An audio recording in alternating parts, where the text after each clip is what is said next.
ما تتكلميش على زوجك في ظهره وتقولي اصل هو اللي وصلني لكده. ما تضحكيش مع البياعين في الشارع علشان تجيبي الحاجة بأقل من تمنها وتقولي اصل هو اللي وصلني لكده. ما تحبسيش زوجك في سجن ليكي ولأهلك وتعاملي أهله وحش وتقولي أصل هو اللي وصلني لكده. ما تخليهوش يعادي أخواته ويقاطعهم وتقولي أصل هو اللي وصلني لكده.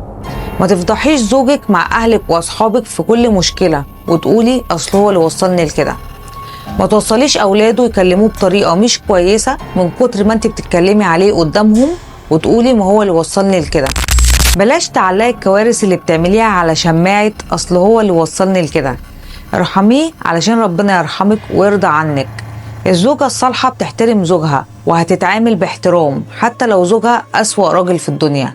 والزوجة اللي أهلها نسوا يربوها ويعلموها الأصول هتتعامل بقلة أصل حتى لو زوجها أحسن راجل في الدنيا. لو حسيت كلامي اعمل لايك وشير علشان كلامي يوصل لكل الناس. أنا آسيا عبد الرحمن ودي نضارة سودا. سلام.